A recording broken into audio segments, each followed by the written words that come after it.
안녕하세요. 저는 40대 여자입니다. 저는 40이 넘을 때까지 너무 바보같이 살았어요. 이런 말 제 입으로 하기는 부끄럽지만 사실 제가 온실 속의 화초처럼 세상 물정이라고는 모르고 살았습니다. 부모님께서 두 분 다 워낙 바쁘신 분들이라 저는 외할머니 손에 자랐어요. 결혼 전까지도 부모님과 함께 지낸 시간보다 외할머니와 함께 지낸 시간이 훨씬 더 많을 정도였죠.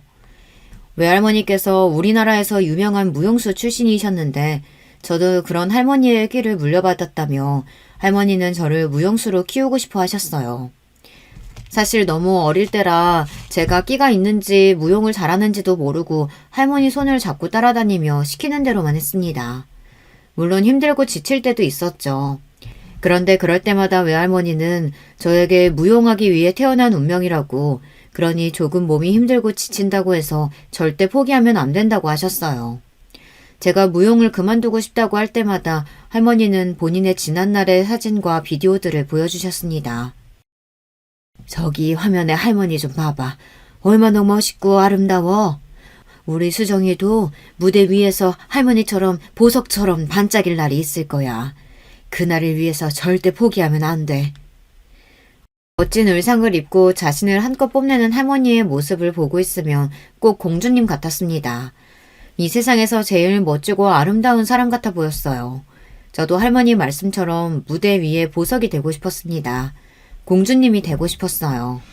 저는 할머니의 계획대로 예중 예고를 나와 대학도 무용과를 갔어요. 그러는 동안 한 번도 제 인생이 무용 아닌 다른 길로 흘러갈 거라고는 생각한 적이 없었습니다. 그런데 제 인생의 중요한 선택을 해야 할 때마다 엄마와 외할머니 간의 갈등이 있었습니다. 태어날 때부터 외할머니 손에 자란 저는 엄마보다 외할머니를 믿고 따랐어요. 외할머니가 하시는 말에 한 번도 토를 달아본 적이 없습니다. 그런 저를 엄마는 답답해 하셨어요. 그때도 제가 대학 입시를 준비하던 때였는데 외할머니께서 저를 보내고 싶어 하셨던 대학이 있었어요. 저는 중고등학교 6년 동안 그 학교만 바라보고 준비했습니다. 그런데 그렇게 오랫동안 준비를 했는데도 생각처럼 쉽지 않았습니다. 저는 그 대학에 떨어지고 말았어요. 다행히 다른 대학에는 붙었지만 외할머니는 성에 차지 않아 하셨습니다. 외할머니는 갑자기 저를 유학 보내겠다고 하셨어요. 수정이도 이제 성인인데 언제까지 엄마 계획대로 애를 휘두를 거야. 지금까지는 수정이도 좋아하는 것 같아서 나도 가만히 있었는데 이제는 아니야. 한국에 있는 대학도 붙었는데 굳이 왜 유학을 가? 엄마는 저를 외국으로 보내고 싶어 하지 않으셨습니다. 사실 부모님은 제가 무용하는 것에 대해 썩 좋아하시지 않았어요. 하지만 부모님께서는 항상 일이 바쁘다는 핑계로 하나뿐인 자식인 저를 외할머니에게 맡기고 신경을 쓰지 못했으니 외할머니가 하시는 일에 일일이 반대할 수 없었던 거죠. 하지만 제가 이미 다 큰 성인인데도 저의 미래를 외할머니가 좌지우지하는 게 마음에 들지 않았던 것 같아요. 부모님이 보시기에는 제가 몸만 크고 정신은 아직 어린애라고 생각하시는 게 가장 큰 이유였죠. 엄마가 애를 꼭두가시 인형처럼 키워가지고 애가 아직도 혼자 밥도 못 먹고 버스도 못 타고 다니잖아. 그러면 좀 어때? 돈이 없는 집안도 아니고 하나밖에 없는 딸 공주처럼 키울 수도 있지. 그전에도 엄마와 외할머니 사이가 좋았던 건 아니었지만 제 입시 문제로 더 많이 싸웠어요. 저는 20살이 될 때까지 혼자 밥을 먹거나 버스 지하철을 타본 적이 없어요. 외할머니께서 위험하다고 항상 24시간 저를 데리고 다녔거든요. 외할머니께서 일이 있을 때는 택시를 타게 하셨어요. 그래서 저는 연애 한 번 해본 적도 없고 친구들과 놀러 다녀본 적도 없습니다. 항상 외할머니와 함께였어요. 물론 저도 사람인지라 답답하고 친구들과 어울리고 싶었을 때도 있었죠. 그런데 지금까지 외할머니께서 저를 어떻게 키워주셨는지 그 노고를 알고 있는데 저라도 할머니와 싸우고 싶지 않았습니다. 웬만하면 할머니가 원하는 대로 해드리고 싶었어요. 어릴 때부터 느낀 게 저는 할머니가 없으면 이 세상에 덜렁 혼자 남을 것 같은 공포감이 항상 있었거든요. 저에게는 할머니가 전부였습니다. 할머니는 제 유일한 친구이자 부모였어요. 너도 지금이야 다 네가 혼자 잘나서 잘 먹고 잘 사는 줄 알지만 너도 내가 수정이처럼 키웠어. 그래서 지금의 네가 있는 거야. 엄마도 외동딸이라 어렸을 때부터 외할머니께서 지금의 저를 키우는 것처럼 키우셨대요. 심지어 외할머니께서 엄마를 낳았을 때는 유명한 무용수라 일도 바쁘셨을 텐데 엄마의 일이라면 절대 빠지지 않고 열성을 다하셨답니다. 외할머니는 엄마도 무용수로 키우려고 했는데 엄마는 연기가 없고 공부하는 재주만 있어서 대치동에서 유명하다는 학원이며 고액 과외를 시켜 공부로 성공시켰답니다. 엄마가 아무리 내 딸한테 열과성을 다해 키웠다고 해도 유학은 절대 안 돼. 난 우리 수정이랑 떨어져서는 절대 못 살아. 저는 순간 엄마의 말을 듣는데 저도 모르게 너무 화가 났습니다. 지금까지 살면서 부모님이나 할머니에게 큰 소리 칠 만큼 화를 내본 적이 없었는데 그때는 정말 화가 나더군요. 엄마야말로 내 유학을 왜 엄마 마음대로 가라 마라 하는데 엄마가 나한테 그럴 자격이 있어? 처음 보는 저의 모습에 엄마도 할머니도 당황하셨습니다. 수정아, 엄마가 아무리 자격이 없는 엄마라도 네 엄마는 나야. 네가 한국에 있을지 외국으로 갈지는 나도 이야기할 권한이라는 게 있어. 엄마는 정말 끝까지 엄마 생각만 한다. 지금도 봐. 나한테 유학 가고 싶은지 아닌지 엄마가 묻기라도 했어? 그리고 어차피 내가 유학 가고 싶다고 해도 엄마는 나랑 같이 못 가잖아. 가도 할머니랑 가야 하잖아. 제가 엄마에게 화가 나는 건 그거였어요. 제가 무슨 결정을 하든 어차피 엄마 아빠는 제 곁에 있어줄 수 없었습니다. 제가 유학을 가든 한국에 있든 할머니와 함께였어요. 저는 언제나처럼 할머니의 말대로 유학을 갔습니다. 할머니께서 잘 알고 계시는 교수님이 계신 영국 대학에 입학했어요. 저는 영국에서 지낸 4년이 제 인생에서 가장 행복했던 시간이에요. 사실 누구에게도 말한 적 없지만 학교에서 보낸 학창시절은 힘들었거든요. 다 큰 애가 할머니와 다닌다는 게 흔한 일은 아니잖아요. 더군다나 친구들과 어울리지도 않고 혼자서는 아무것도 못하는 애를 누가 좋아하겠어요. 저는 학창시절 애들 사이에서 항상 은근하게 따돌림을 당했어요. 애들은 저를 유별난 공주 취급을 했습니다. 패스트푸드나 분식도 먹지 않고 버스나 지하철도 안 타고 다니면서 매일같이 외제차를 탄 부자 사모님 같은 할머니가 데리러 오니 애들은 저를 공주님이라고 불렀어요. 야, 공주님, 너 이번 콩쿠르도 나간다며? 출전비 엄청 비싼 데이라 우리 학교에서 딱 2명 나간다는데. 대단하다. 야, 나도 너희 할머니처럼 부자 할머니 있었으면 좋겠다. 애들이 하는 말이 별말도 아닌데도 애들이 저에게 말만 걸어도 저는 소심해서 뭘 어떻게 해야 할지 몰라 바보처럼 울기까지 했어요. 그런 날이면 학교 종이 울리자마자 학교를 빠져나와 호박마차 같은 할머니의 차에 올라탔습니다.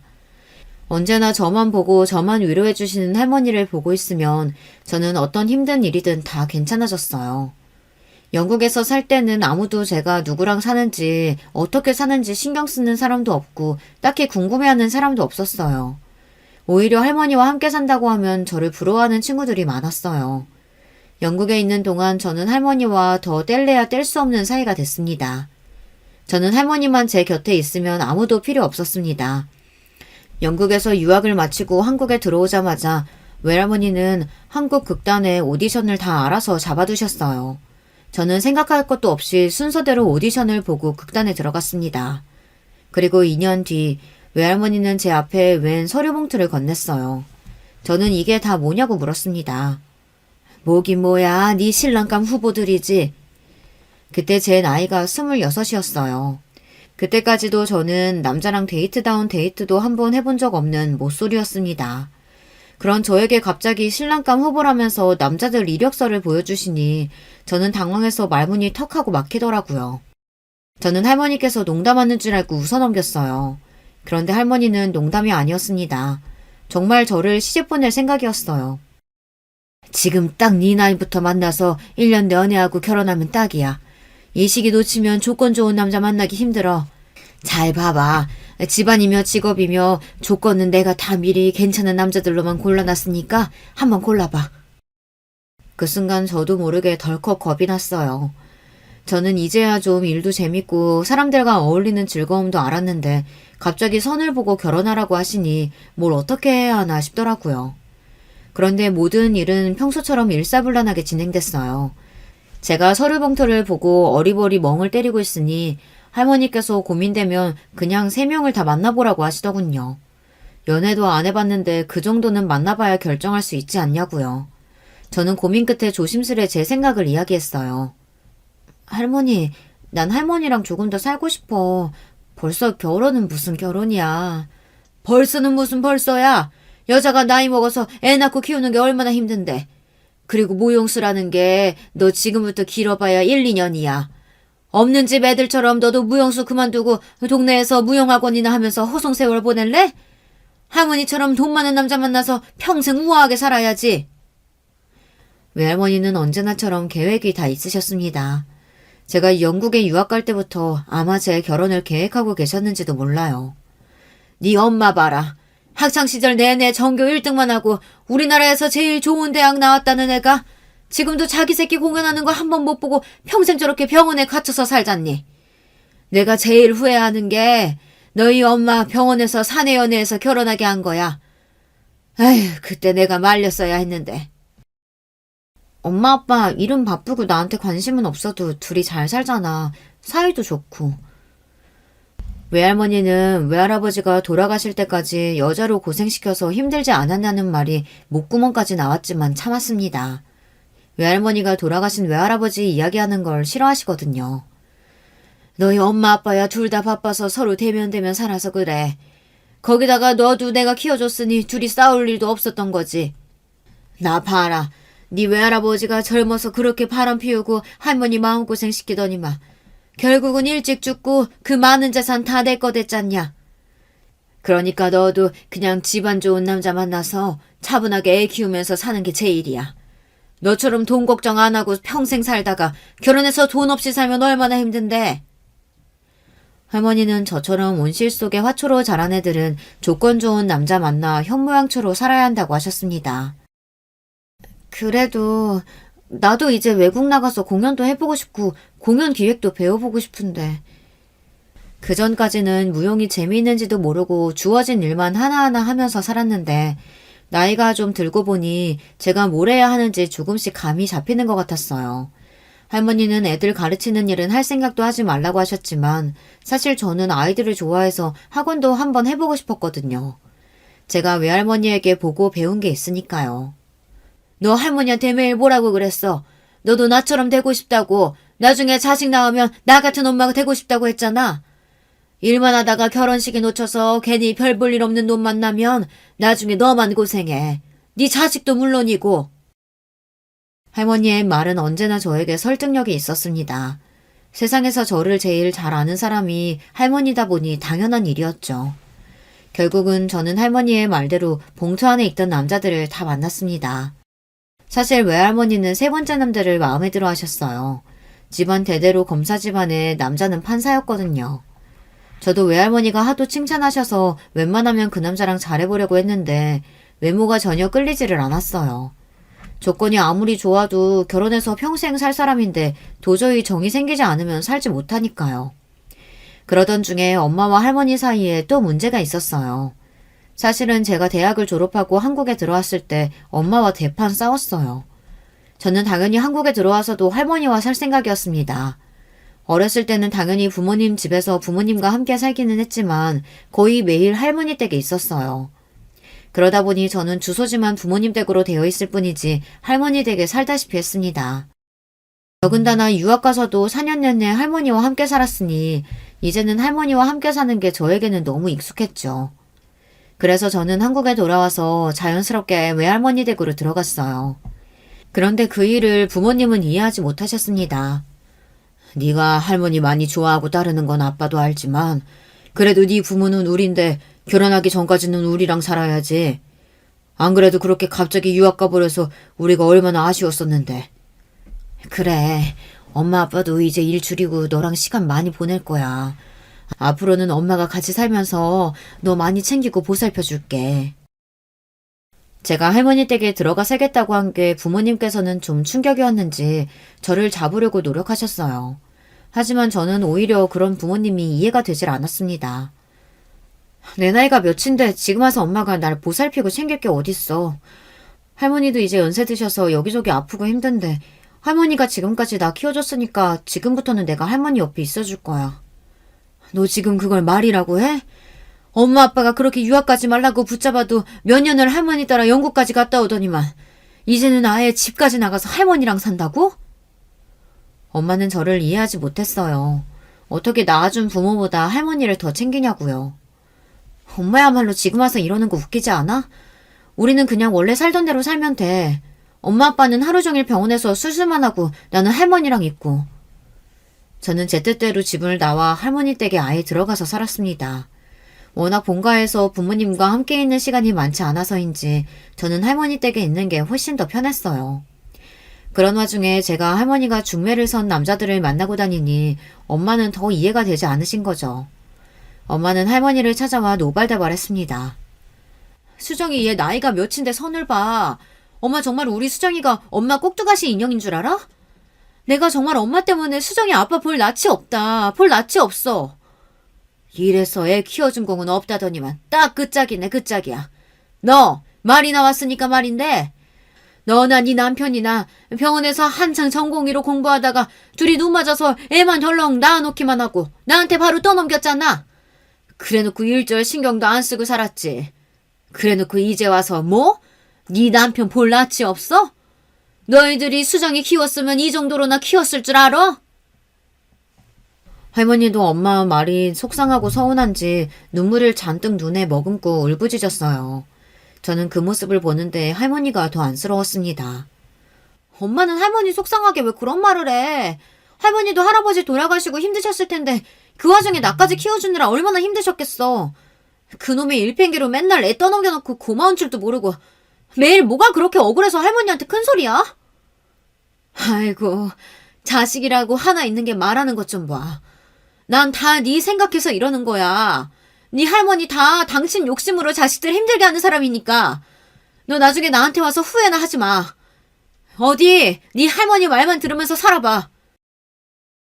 엄마는 저에게 앞으로 신경 끄고 살 테니 알아서 잘 살라며 소리를 지르고 가셨습니다. 그 이후로 부모님은 정말 저한테 일절 신경 쓰지 않으셨어요. 결혼하게 되면 청첩장이나 보내라고 했습니다. 그로부터 얼마 뒤 저는 결혼했습니다. 할머니의 말씀대로 26 꽃다운 나이에 결혼했어요. 남편은 선자리에서 만났는데 처음 봤을 때부터 호감이 갔어요. 외모도 서글서글하고 말도 잘하는 게 소심한 저를 잘 이끌어줄 것 같아서요. 직업도 의사라 매력적으로 느꼈습니다.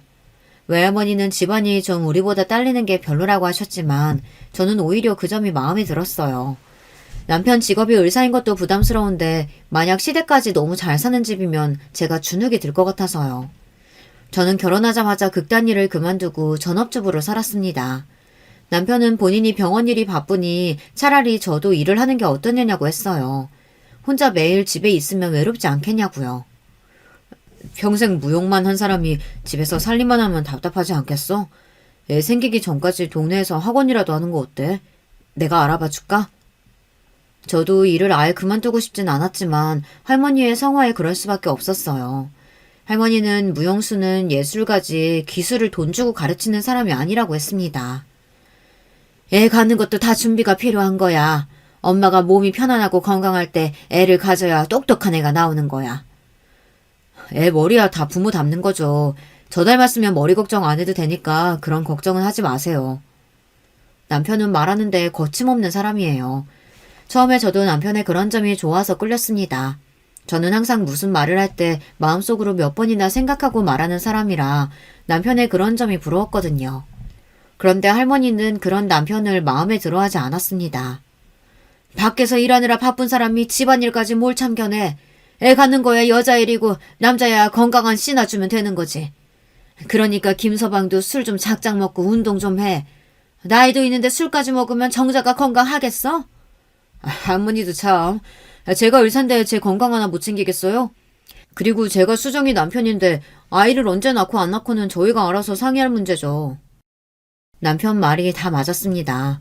할머니께서 저희 부부 일에 많이 참견하시기는 하세요. 더구나 남편은 다른 집안에서 자란 사람인데 할머니의 사고방식을 자꾸만 주입하려고 하시는 게 저도 불편했어요. 한 번은 그런 적이 있었어요. 제 생일이었는데 아침부터 할머니에게 연락이 왔어요. 미역국은 먹었냐고요. 안 먹었으면 끓여놨다고 가져다 주시겠다고 하셨습니다. 저는 감사해서 집으로 오시라고 했어요. 맛있는 점심 사드리겠다고요. 그때까지 살면서 제 생일 미역국은 항상 외할머니가 끓여주셔서 저에게 일상적인 일이었습니다. 그런데 생각지도 못한 일이 벌어졌어요. 남편이 전날 새벽까지 수술하다 늦게 들어와서 아침에 자고 있었어요. 그런데 외할머니가 집에 오셨으니 남편이 좀 불편했나 봐요. 자다가 엉망이 된 얼굴로 할머니에게 인사를 하러 나왔는데 외할머니께서 한마디 하신 게 남편은 기분이 나빴나 봅니다. 결혼하고 처음 맞는 아내 생일인데 집에 있었으면 애 미역국이라도 좀 끓여주지. 이 시간까지 애 아침도 안 먹이고 잠만 잤나? 저 어제 새벽에 들어왔어요. 생일이야 자고 일어나서 챙기면 되죠. 저는 중간에서 어떻게 해야 할지 몰라 당황한 채로 멍하니 있었어요. 그런데 외할머니는 그런 남편이 괘씸하셨는지 미역국을 가스레인지에 올리면서 혼자 중얼거렸습니다. 아무리 피곤해도 한 집에 있으면 밥은 같이 먹어야지. 어이구, 암튼 사는 놈들은 다 자기밖에 몰라요. 그때였습니다. 타이밍도 기가 막힌 게 하필이면 그때 저희 시어머니께서 집에 오셨어요. 시어머니 딴엔 며느리인 제 첫 번째 생일이라고 미역국이랑 먹을 걸 좀 가져오셨더라고요. 이미 와 계셨던 외할머니를 보시고 시어머니는 반가워서 인사를 했는데 외할머니께서는 썩 달갑지 않은 투로 인사를 했습니다.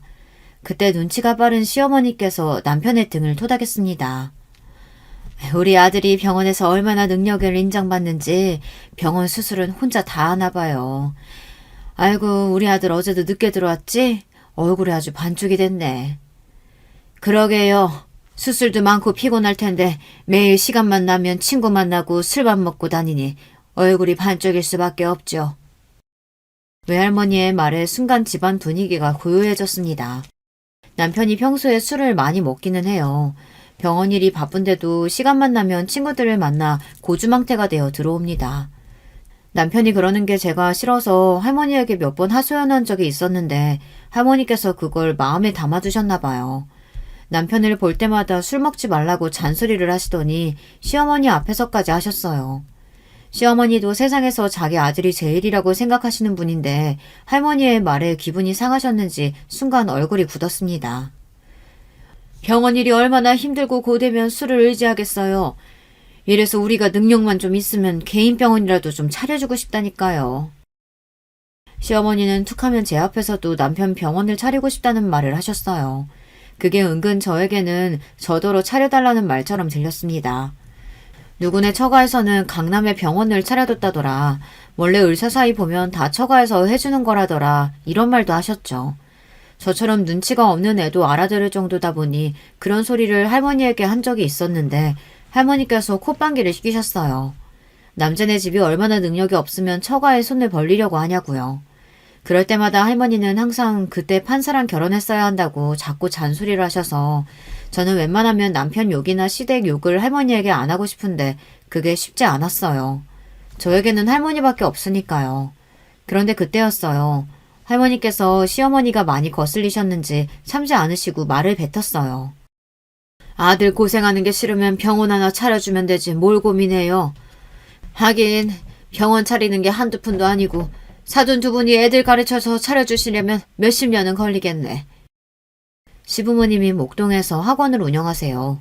사실 남편이 의대 다닐 때만 해도 학원 건물이 자기네 거였다는데 시아버지께서 주식이니 비트코인이니 여기저기 투자했다가 많이 돈을 날리셔서 지금 건물을 내놨다고 하더라고요. 어머머? 사돈어른, 우리가 비록 지금은 건물도 내놓고 힘들게 살지만 아들 둘 다 의사에 약사 만든 사람들이에요. 다들 우리를 얼마나 부러워하는데요. 시어머니께서도 평생 공부만 하시고 학원만 운영하신 분이라 말은 지지 않고 잘해도 사람이 독하지는 않아요. 하지만 저희 할머니는 지독하신 분입니다. 기면 기고 아니면 아니에요. 평생 누구 눈치를 보고 살아본 적이 없는 분이다 보니 거침이 없습니다. 우리나라에 널리고 널린 게 약세랑 의사인데 부럽기는 뭐가 부러워. 의사니 약사니 다들 남의 건물에서 월세 내고 장사하면서 살더구만 뭐.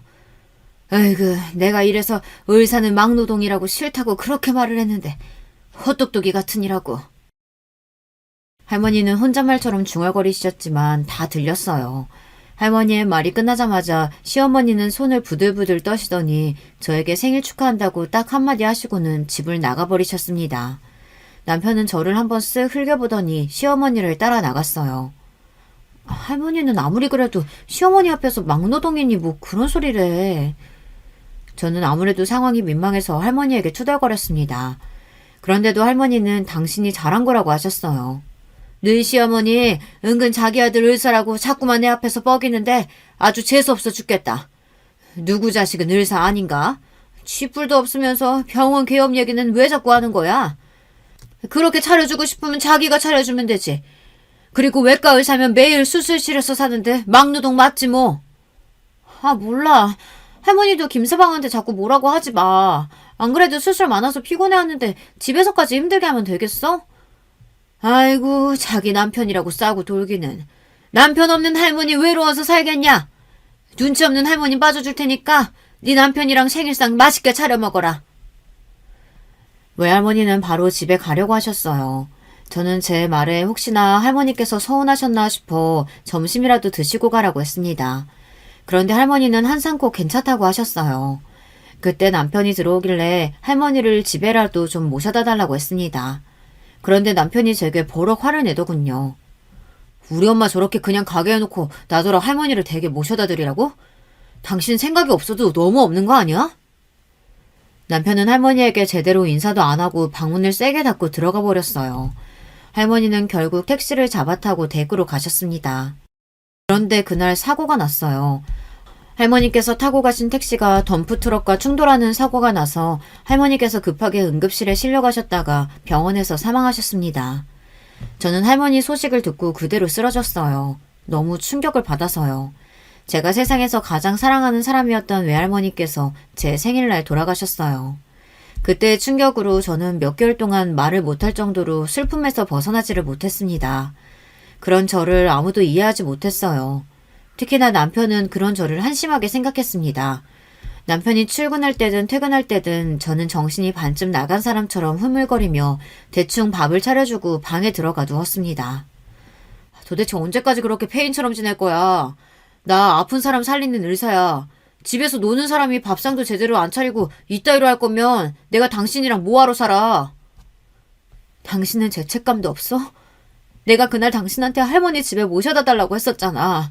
당신이 우리 할머니 모셔다 드렸으면 사고 안 났을 거 아니야.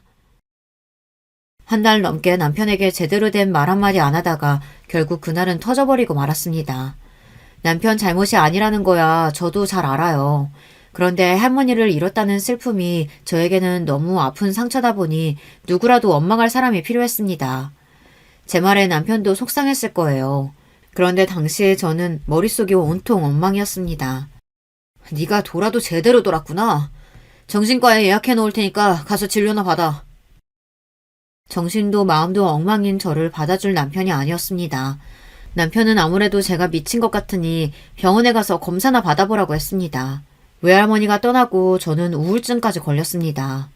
저도 알아요. 제가 얼마나 나약하고 한심한 사람인지를요. 하지만 제 마음이 제 마음대로 되지 않았어요. 제 인생에 유일했던 등대가 사라지고 나니 저는 도저히 일어설 힘조차 없었습니다. 저는 약을 먹지 않으면 잠도 못 자고 밥도 거의 먹지를 못했어요. 외할머니가 돌아가시고 나서 6개월 만에 저는 10kg가 빠졌습니다. 몸도 몸이었지만 남편과의 관계도 회복되질 않았어요. 저는 남편 얼굴을 볼 때마다 할머니 생각이 더 많이 났고 남편은 그런 제 얼굴을 볼 때마다 한숨을 쉬고 미간을 찌푸렸습니다.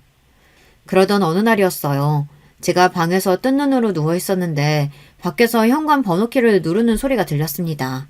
시어머니였어요. 저는 놀라서 방에서 나왔습니다.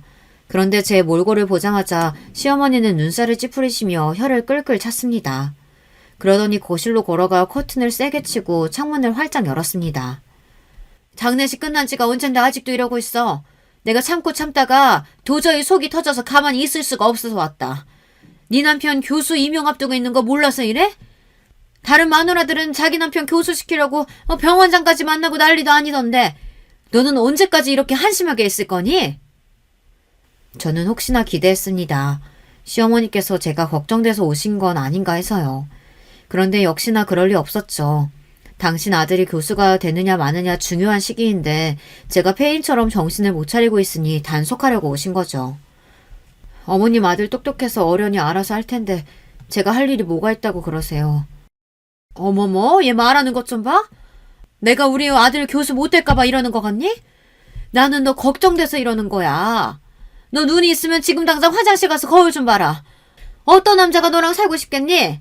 내 아들이 집에만 들어오면 귀신 나올 것 같아서 무서워서 들어오기가 싫대. 죄송해요. 저도 금방 털어내고 일어나려고 했는데 자꾸만 나쁜 생각만 들고 마음이 괜찮아지질 않네요. 저도 제가 이 정도로 나약한 인간인지 몰랐어요. 나이도 먹을 만큼 먹었으면 아무리 힘들고 서러워도 할 일은 해야 하는데 아무것도 하고 싶지 않았습니다. 저는 마음에도 없는 죄송해요라는 소리까지 하며 시어머니가 빨리 집에서 가버렸으면 좋겠다는 생각뿐이었었어요. 그런데 그때 간신히 참고 버티고 있던 제 앞에서 시어머니가 또 선을 넘었습니다. 도대체 너희 친정부모님은 네가 이 지경인데 어쩜 한 번을 들여다보지를 않으신다니? 결혼식 날도 식장에서 대충 얼굴만 비추고 사라지시더니만. 혹시 너희 부모님 자식 아닌 건 아니지?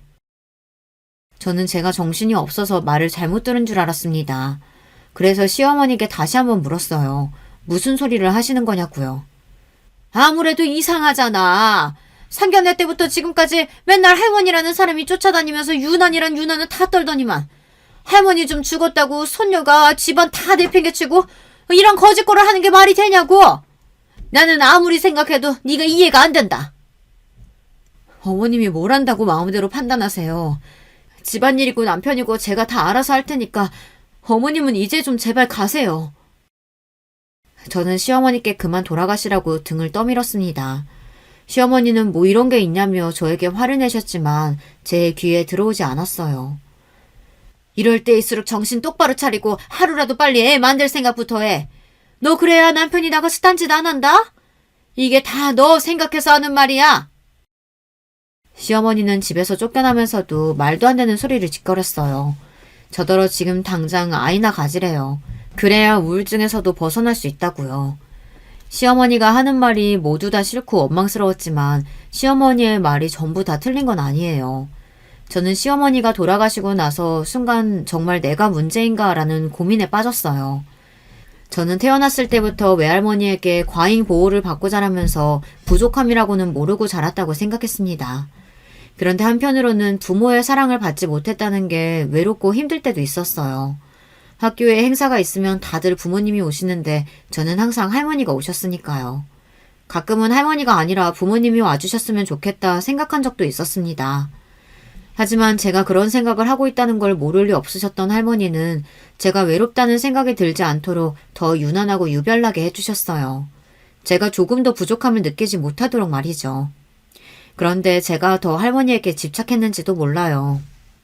이 세상에서 저를 가장 사랑해주고 내가 무슨 짓을 해도 다 용서하고 받아주는 유일한 존재라는 생각에 항상 할머니에게 기댔습니다. 남편이 있는데도 남편보다 할머니를 더 믿고 의지했어요. 저는 몸만 큰 어린애였습니다. 저는 변해야 했어요. 이제 더는 어디에도 제 그늘막이 되어주었던 할머니가 안 계시니 홀로 서야만 했습니다. 저는 홀로 서기를 하기 위해 가장 처음 생각한 게 아이를 갖고 싶다는 거였어요. 시어머니 말 때문에 아이를 가져야겠다라고 생각한 건 아니에요. 사실 결혼하고 바로 아이를 가지려고 했었는데 남편이 아직은 아이를 갖고 싶지 않다고 해서 차일피일 미뤘습니다. 그때 이후로 할머니께서 남편을 마음에 안 들어 하셨어요. 한 살이라도 젊을 때 아이를 가져야 하는데 아이 이야기만 나오면 말을 돌렸거든요. 사실 저도 그때는 할머니가 원하셔서 아이를 갖고 싶다고 하기는 했었는데 겁이 나기는 했어요. 제가 혼자 할 줄 아는 것도 별로 없는데 과연 내가 아이를 키울 수 있을까 걱정됐어요. 하지만 지금이라면 해낼 수 있을 것 같았습니다. 할머니에게 받은 사랑을 내 자식에게 쏟다 보면 저도 한 단계 성장하지 않을까 하는 기대가 있었어요. 저는 고민 끝에 작전에 돌입했습니다. 지금까지 남편과 계속 대면대면 지냈는데 갑자기 남편에게 아이를 갖자고 하면 분명 콧방귀를 낄 거예요. 저는 우선 남편과의 관계를 개선하기 위해 노력했습니다. 몇 달 만에 운동도 하고 미용실도 다녀왔어요. 그리고 집안 청소도 싹 하고 남편이 좋아하는 반찬과 음식들로 저녁상을 차렸습니다. 그리고 남편이 오기를 기다렸어요. 그런데 남편은 집에 올 시간이 훨씬 지났는데도 오지 않았습니다. 저는 걱정돼서 남편에게 전화했어요. 그런데 그때 웬 여자가 남편 전화를 받더군요. 어머, 안녕하세요. 저 김 선생이랑 같이 근무하는 송 선생이에요. 김 선생 잠깐 자리 비었는데 오면 연락드리라고 할게요. 남편과 같이 일하는 의사인지 목소리가 여우 같은 여자가 전화를 받더군요. 저는 순간 당황해서 저도 모르게 알았다고 하고 전화를 끊었습니다. 끊고 나니 후회가 됐어요. 누구인지 왜 이 늦은 시간까지 같이 있는지 물을 걸 하고 말이죠. 몇 시간 뒤 새벽이 되어서야 남편이 들어왔습니다. 저는 남편이 들어오는 소리에 빠르게 현관으로 나갔어요. 남편이 신경 쓰여서 한숨도 자지 못했거든요. 저를 보고 남편도 놀랐는지 웬일로 안 자고 기다렸느냐고 했습니다. 일찍 끝난다더니 왜 이렇게 늦었어? 회식이라도 한 거야? 대놓고 아까 그 여자는 누구냐고 왜 남의 전화를 받냐고 따지고 싶었지만 남편과 잘 지내겠다고 마음먹은 이상 말하기가 조심스러웠어요. 회식은 무슨... 송 선생, 당신 모르나? 나랑 대학 동기잖아. 최근에 병원 옮길 때 송 선생이 많이 도와줘서 같이 저녁 먹었어. 당신 병원 옮겼어? 저는 정말 모르고 있었습니다. 알고 보니 남편이 최근 다른 병원으로 옮겼더라고요. 당신 정신 못 차리고 있는데 내가 병원 얘기할 틈이 어딨어. 대우병원으로 옮겼으니까 당신도 알고 있어. 저는 그제야 정신이 번쩍 들었습니다. 제가 이 정도로 엉망이었나 싶더라고요. 아무리 힘들어도 아내라는 사람이 남편이 병원 옮기는 것도 모르고 있었다는 게 제 스스로에게 화가 났습니다. 그동안 나 때문에 당신도 힘들었지. 내가 살면서 이렇게 힘든 일은 처음이라 너무 힘들어서 옆에 있는 사람들 생각을 못했어. 미안해. 저는 아무래도 남편에게 제대로 사과를 해야 할 것 같아 진심을 담아 사과를 했어요. 놀란 남편은 애써 괜찮다며 이제라도 정신 차렸으면 됐다고 했습니다. 그래서 말인데, 자기야, 우리 이제 아이 갖는 거 어때? 저는 슬쩍 제 생각을 이야기했어요. 아이를 갖고 싶다고 했어요. 그런데 남편은 금방 얼굴이 일그러지더니 갑자기 무슨 아이냐며 노발대 말했습니다. 당신 할머니 돌아가시고 힘들다고 애 가져서 그 외로움 달래보자 뭐 이런 생각인가 본데 애는 그렇게 갖는 거 아니야. 책임감이 있어야지 책임감이. 외롭고 힘들어서인 건 맞는데 꼭 그것 때문만은 아니야. 당신 어머니도 애 가지라고 그러시고 우리도 애 생기면 관계가 더 좋아질 수도 있으니까. 당신 가만 보면 생각이 참 짧아. 우울증까지 걸려서 수면제까지 먹는 사람이 무슨 임신을 하고 애를 키운다고 그래. 임신하면 약 못 먹는 거 몰라? 남편의 말에 저는 할 말이 없었습니다. 제가 또 생각이 짧았나 보다 싶어서요. 남편 말이 맞아요. 애 가지면 수면제나 우울증 약도 못 먹는데 무슨 생각으로 덜컥 임신할 생각을 했나 했습니다. 당신 말이 맞아. 내가 많이 노력해서 약도 줄여보고 운동도 하고 해볼게. 당신 많이 힘들어서 한 생각인 거 알아. 내가 그래서 좀 생각을 해봤는데 말이야. 당신 할머니가 당신한테 증여해준 집이랑 땅 있잖아. 그거 정리해서 나 병원이나 개업할까? 아무래도 개업하면 지금보다는 한가할 테니까 당신이랑 시간도 더 많이 보낼 수 있고. 제 생각이 짧았다 싶어서 아이 문제는 나중에 다시 이야기하자고 할 참이었습니다. 그런데 남편이 갑자기 평소와 다르게 자상한 목소리로 중얼거리더군요. 순간 저도 모르게 표정 관리가 되지 않았습니다. 남편의 행동이 꺼림직해서요. 저는 그 자리에서는 대충 생각해보겠다고 이야기하고 피곤해서 자겠다고 했습니다. 저는 다음날 부모님을 찾아갔어요. 확인할 게 좀 있어서요.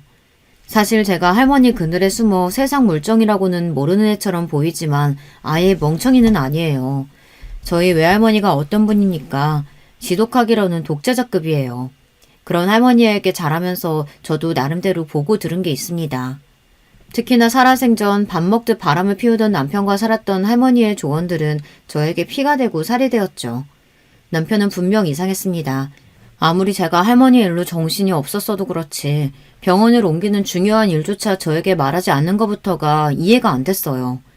더군다나 지금까지 남편과 몇 년을 살면서 남편이 저에게 같이 시간을 보내니 많이 하는 소리를 한 적이 한 번도 없습니다. 그런데 굳이 할머니 재산 이야기까지 꺼내면서 병원 개업 소리를 하니 기가 막히더군요. 비밀, 여자, 재산 이 세 가지가 걸릴 땐 무조건 바람이 확실했죠. 며칠 뒤 저는 시어머니를 찾아갔습니다. 안 그래도 제가 시어머니를 뵐 일이 있기는 했는데 때마침 시어머니께 연락이 왔더라고요. 그런데 웬일로 시어머니께서 저를 주시겠다고 저녁상을 차려놓으셨어요. 제가 좋아하는 음식들로 잔뜩 준비하셨더라고요. 저는 이게 다 뭐냐고 오늘 무슨 날이냐고 물었습니다. 에이, 꼭 무슨 날이어야 상차리나? 너 이제 약도 줄이고 애도 갖고 싶다고 했다면서? 잘 생각했다. 잘했어. 남편이 또 어느새 이야기했는지 시어머니는 제가 아이를 갖겠다고 한 이야기까지 알고 계시더라고요. 저는 제가 아이를 갖겠다고 한 게 좋아서 상까지 차리셨나 했어요. 그래서 괜히 죄송스러운 마음까지 들었습니다. 그런데 제가 순진했습니다. 제 착각이었어요. 너희 외할머니 그렇게 꼬장꼬장 하시더니만 대단하긴 하시더라. 집이랑 땅이랑 다 하면 재산이 50억이 넘는다며? 아유, 그걸 다 자식도 아니고 어떻게 다 손녀한테 줄 생각을 하셨대? 시어머니가 뜬금없이 저를 부른 이유는 역시나 할머니 재산 때문이었어요. 너 그 집이랑 땅 그냥 그대로 줄 거야? 땅이야 그렇다 치고 집은 그냥 두면 금방 낡고 관리도 안 될 텐데 그냥 파는 게 낫지 않아? 시어머니는 저더러 할머니 집을 팔고 남편 병원 개업을 시켜주라는 소리를 잘도 돌려서 말씀하시고 있었어요. 순간 빡이 아주 제대로 치더군요. 잠시라도 이런 시어머니가 불쌍하다고 생각한 제가 더 싫었습니다.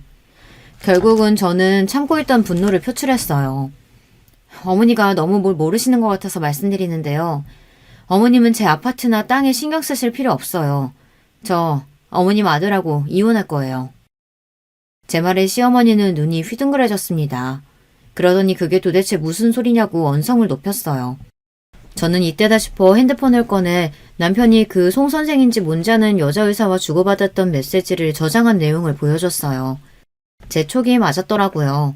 알고 보니 남편이 그 송 선생인지 뭔지 아는 여자 때문에 병원을 옮긴 거였어요.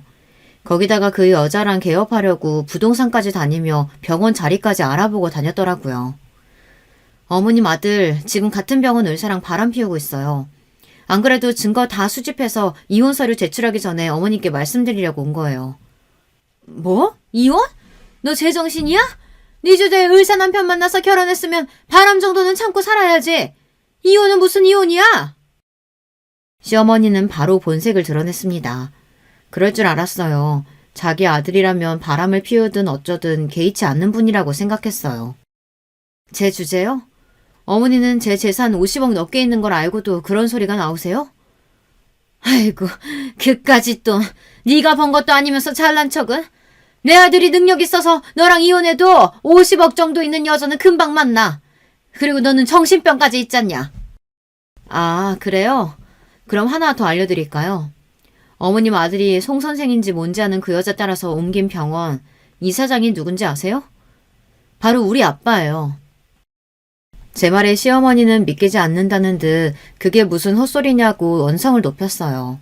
그랬습니다. 부모님과 연락을 잘 안 하고 살아서 저는 몰랐는데 알고 보니 아버지께서 최근 남편이 옮긴 병원 이사장으로 가셨더라고요. 최근에 아버지가 그 병원 이사장으로 가셨어요. 제가 아버지께 말씀드려서 곧 어머님 아들 병원에서 잘릴 거예요. 그리고 저희 친정어머니도 의사이신 거 아시죠? 두 분 다 평생 일만 해오신 분들이라 발이 굉장히 넓으세요. 어머님 아들 다신 대형병원엔 발 못 들일 거예요. 외과 의사가 대형병원 아니면 갈 데가 있을까 모르겠네요. 아, 이 김에 어머님 아들 개업시켜주시면 되겠네. 예, 수정아. 제발 내 말 좀 한번 들어봐. 우리 앉아서 차분하게 다시 이야기 좀 해보자. 시어머니는 애써 제 팔을 붙잡으셨지만 저는 제 할 말만 하고 시댁을 나왔습니다. 남편이 바람핀 사실을 시어머니에게 이야기한다고 해서 시어머니가 제 편을 들어주실 거라고 기대한 건 아니었지만 저 정도일 줄은 몰랐어요. 꼴랑 의사인 거 하나 가지고 저를 무시해대니 기가 차더군요. 저는 이혼했습니다. 시댁을 나오자마자 남편에게 계속해서 연락이 왔지만 저는 일절 받지 않고 이혼 소장만 날렸어요. 그리고 송 선생인지 뭔지 아는 년이랑 불륜짓거리하는 사진을 사람을 시켜 병원 홈페이지에도 올렸습니다. 곧바로 그 두 사람은 병원을 잘렸어요. 지금까지 제가 얼마나 바보처럼 살았는지 저도 압니다. 할머니의 그늘에 숨어 혼자서는 아무것도 할 줄 모르는 바보 천치 등신으로 살았어요. 하지만 그 긴 세월을 모두 다 후회하지는 않습니다. 할머니의 보호를 받으며 사는 동안 모진 바람과 풍파를 모두 다 비켜가며 평화롭고 안정적으로 살아왔으니까요. 단지 제 곁에 평생 있을 줄 알았던 그 그늘이 사라지고 나자 나약했던 제가 남들보다 훨씬 더 거센 사춘기를 뒤늦게 겪느라 고생을 좀 하기는 했지만요. 이제는 누구보다 당당하게 홀로서기를 하고 말 거예요. 저는 이혼과 동시에 할머니가 사시던 집으로 들어갔습니다. 할머니가 평생 사셨던 집을 제가 증여를 받았거든요. 저는 그 집에 살면서 일자리를 구했습니다. 부모님은 혼자 살 저를 위해 근처에 무용학원을 차려주겠다고 하셨지만 거절했어요. 사실 할머니가 사시던 집을 받은 것도 부끄러웠는데 학원까지 부모님의 힘을 빌리면 제 인생에서 스스로 이뤄낸 것이 아무것도 없으니까요. 그렇게 되면 저는 제 자신이 너무 부끄럽고 싫을 것 같아요. 저는 동네의 작은 무용학원에서 선생님으로 취직했습니다. 40이 넘어서야 첫 직장을 구했다는 게 부끄럽고 민망하기도 했지만 그래도 지금부터가 다시 시작이라는 마음으로 기죽지 않고 당당하게 살아가기로 했습니다. 저에게도 새로운 목표가 생겼어요. 시간이 얼마나 걸리게 될지는 모르겠지만 제가 번 돈으로 제 무용학원을 꼭 차릴 거예요. 그리고 혼자 밥도 만들어서 먹고 버스나 지하철도 타고 다닐 겁니다. 부끄럽지만 뒤늦게나마 하나하나 부딪히면서 살아나갈 거예요. 제 이야기를 들으시면서 한심하고 뭐 이런 애가 다 있나 싶으셨겠지만 그래도 지난날을 반성하고 다시금 새로운 삶을 시작하려는 저를 여러분께서 댓글로 많이 응원해주세요. 따끔한 잔소리도 해주시면 달갑게 듣겠습니다. 지금까지 저의 한심한 인생 이야기 들어주셔서 너무 감사해요. 저는 앞으로 후회하지 않는 삶을 살기 위해 정신 바짝 차리고 살겠습니다. 안녕하세요. 저는 서울 강남에서 부동산을 운영하고 있는 아줌마입니다. 대학을 졸업하고 공인중개사 자격증을 따자마자 이 일을 시작했으니 벌써 30년이 다 돼가네요. 제가 이 강남 바닥에서 부동산 시장에 30여 년을 몸담는 동안 강남의 위상은 단 한 번도 대한민국 최정상에서 내려와 본 적이 없습니다. 지금도 계속해서 강남의 가치는 하늘을 뚫고 올라갈 정도죠. 아무튼 오늘은 부동산 이야기를 하자고 사연을 보낸 것은 아니고요. 이렇게 강남의 지리와 사정에 훤한 저를 이용해 먹으려던 동서를 시원하게 혼내준 얘기를 들려드리려고 해요. 잠깐 제가 잘한 얘기만 빠르게 하고 넘어갈게요. 저는 70년대 초반에 서울의 양재동에서 태어났어요. 저희 집은 엄청나게 부자는 아니었지만 아버지가 말죽거리에서 장사를 오래 하셔서 자라는 내내 딱히 부족함은 없는 중산층 가정에서 자랐습니다. 지금이야 양재동이 부자도 많이 살고 좋은 동네지만 그때 당시엔 논밭만 가득한 허허벌판이었거든요. 영화 말죽거리 잔혹사에 나오는 풍경을 보시면 알 수 있듯이 제가 나고 자랄 때까지만 해도 땅값이 크게 오를 거라는 소문만 무성했지 실상은 요새 시골 허름한 읍내랑 비슷한 정도였어요. 그런데 어느 순간 무섭게 집값이 오르고 땅값이 치솟더니 제가 고등학교 졸업할 때쯤에 강남은 명실공히 대한민국을 대표하는 부의 상징이 됐습니다. 오렌지족, 야타족 이런 말들 기억나시죠?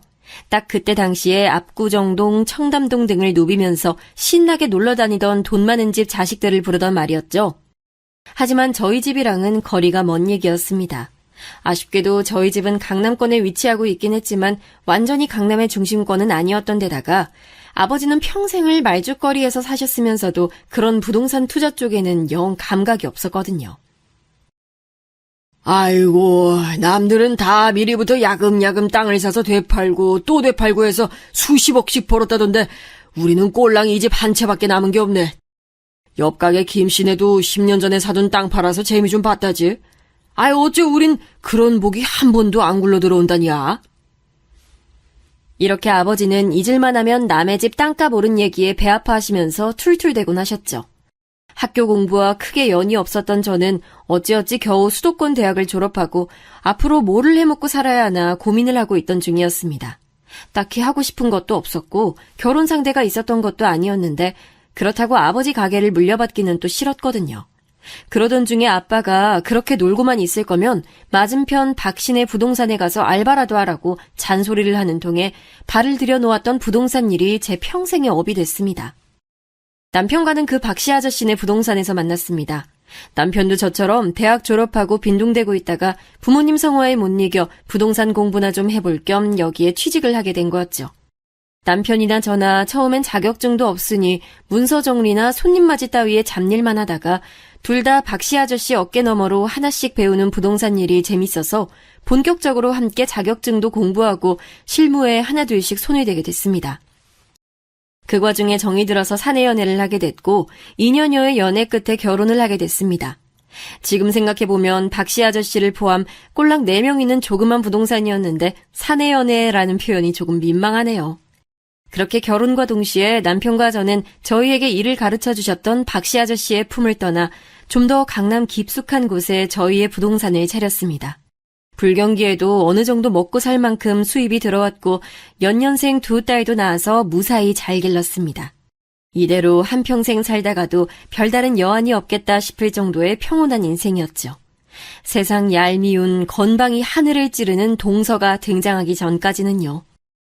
먼저 도련님의 얘기를 조금 하자면 결혼 전 도련님은 빈둥대던 남편과 달리 온 동네가 알아주는 수재였습니다. 그때 당시 경기 중 경기고를 수석으로 졸업하고 서울대마저 수석 입학, 수석 졸업을 했으니 시댁의 기대와 사랑을 한 몸에 받았던 것은 말할 것도 없죠. 그렇게 서울대 수석으로 의대에 진학한 도련님은 같은 과 2학년 후배인 동서와 연애하다가 동서가 인턴 생활을 마칠 때쯤 본격적인 결혼 얘기를 주고받았죠. 동서 역시 공부 하나로는 전국을 주름잡던 천재였는데 이미 두 사람의 연애 시절부터 시어머님의 편에는 극을 달렸습니다. 저와 남편의 연애 시절부터 상견례하는 날까지 저에 대해서는 별 관심도 질문도 하지 않았던 시어머니였습니다. 그런데 도련님이 의사 여자친구를 만난다고 하니까 교제한 지 2달도 채 되지 않았는데 그때 당시 자취하던 동서를 위해 반찬이며 밥이며 도련님 손에 들려보내고 절기마다 명절마다 선물의 건강식에 아주 상전 모시듯 했다고 하네요. 저는 동서가 건방이 하늘을 찌르게 된 데에는 시어머님의 이런 태도도 크게 한몫했다고 생각합니다.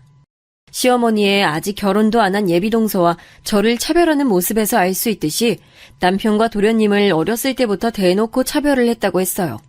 공부하는 담을 쌓고 놀러다니기 바빴던 남편과 달리 항상 부모님 말씀을 잘 듣고 전교 1등을 놓쳐본 적이 없는 도련님은 그야말로 시부모님의 사랑을 독차지했죠. 그래도 별다른 큰 사고 한 번 친 적 없는 착한 남편이었는데 장남인데도 불구하고 차별을 받는 남편이 늘 불쌍했죠. 어디 모임에 나가서도 늘 도련님 자랑만 하시고 남편 얘기는 잘 꺼내지도 않으셨어요. 그런 분위기 속에서 자랐으니 동생인 도련님도 은근슬쩍 형을 무시하는 듯한 태도가 늘 배어 있었죠. 도련님의 형에 대한 태도가 그랬으니 동서될 사람의 저희 부부에 대한 태도 역시 비슷했을 거라고 어렵지 않게 추측이 가능하시죠? 이제부터 이 싸가지 없는 동서를 본격적으로 소개하겠습니다. 동서를 처음 본 건 상견례 자리였습니다. 시어머니는 훌륭하신 둘째 며느리 모시는 자리라면서 식당 예약부터 해서 사돈댁에 드릴 선물까지 모든 상견례 준비를 저한테 맡겼습니다. 저도 일하느라 바빴는데 정말 짜증이 났죠. 중요한 계약들을 앞두고 있던 시점이었거든요. 함께 일하는 남편이 제 상견례 준비로 업무에 자꾸 지장이 생기자 참다 못해 시어머니에게 한마디 했어요. 아, 엄마, 우리 지금 엄청 바쁘고 중요한 시기야. 왜 이럴 때 애엄마한테 상견례 준비를 시키기를. 그런 건 당연히 민석이가 해야지. 에이, 그 자식은 지 상견례 자리인데 형수한테 다 맡겨놓고 뭐하고 자빠졌대? 아이고 이 정없는 놈아, 네가 그러고도 형이야? 아이 민석이는 지금 제일 바쁜 레지던트 2년차 아니야. 새 며느라가도 이제 곧 인턴 마치고 레지던트 준비해야 하는데 걔네가 그거 준비할 시간이 어딨니? 아이 결혼 준비 대신해달라는 것도 아니고 상견례 준비 좀 애미한테 대신 좀 하라 그런 거 가지고 한밤중에 전화로 이 난리야. 그리고 그 코딱지만한 복도방이 뭐가 그리 바쁘다고 맨날 생색이야 생색은. 아이, 맨날 그놈의 복덕방! 공인중개사라고! 공인중개사! 우리도 성수기 때 민석이보다 바쁘면 더 바빴지 못하진 않는다고. 걔네가 못하겠으면 엄마가 대신 준비하던지 해. 지연이 지금 엄청 바쁘니까. 아니 쓸개 빠진 자식이 지 동생 결혼하는데 도움은 못 줄 망정 지 마누라만 편들고 앉아있네. 아유 내 팔자야. 아우 됐어 오빠. 여보세요? 어머님 저예요. 저 진짜 이번 한 번만 도련님 대 도와드리는 거예요. 그래도 나름 집안의 경사라고 저도 있는 짬 없는 짬 다 내서 도와드리는 거니까 다시는 이런 거 저 시키지 마세요. 아, 잘난 도련님 대 의사 부부는 당연히 제가 앞으로 도울 일도 별로 없겠네요. 저는 심술이 나서 시어머니께 한껏 쏘아붙이고 전화를 끊었습니다. 그리고 그렇게 바쁜 와중에 준비한 상견례 날이 다가왔습니다. 저희 가족이 먼저 도착해서 기다리고 있는데 사돈댁과 예비동서가 문을 열고 들어왔습니다. 안녕하세요. 수진이 엄마 아빠입니다. 귀하게 키운 우리 외동딸 잘 부탁드립니다. 아유, 안녕하세요, 사부인. 어서 이쪽으로 앉으세요. 아유, 수진이 오랜만이다. 그래, 밥은 잘 챙겨 먹고 다니니? 네, 어머님. 그런데 이 식당 누가 잡은 거예요? 안녕하세요. 반가워요. 저는 이제 수진 씨 손윗동서들 박지연이라고 해요. 이 식당 제가 예약했는데 어떤 것 때문에 그러세요?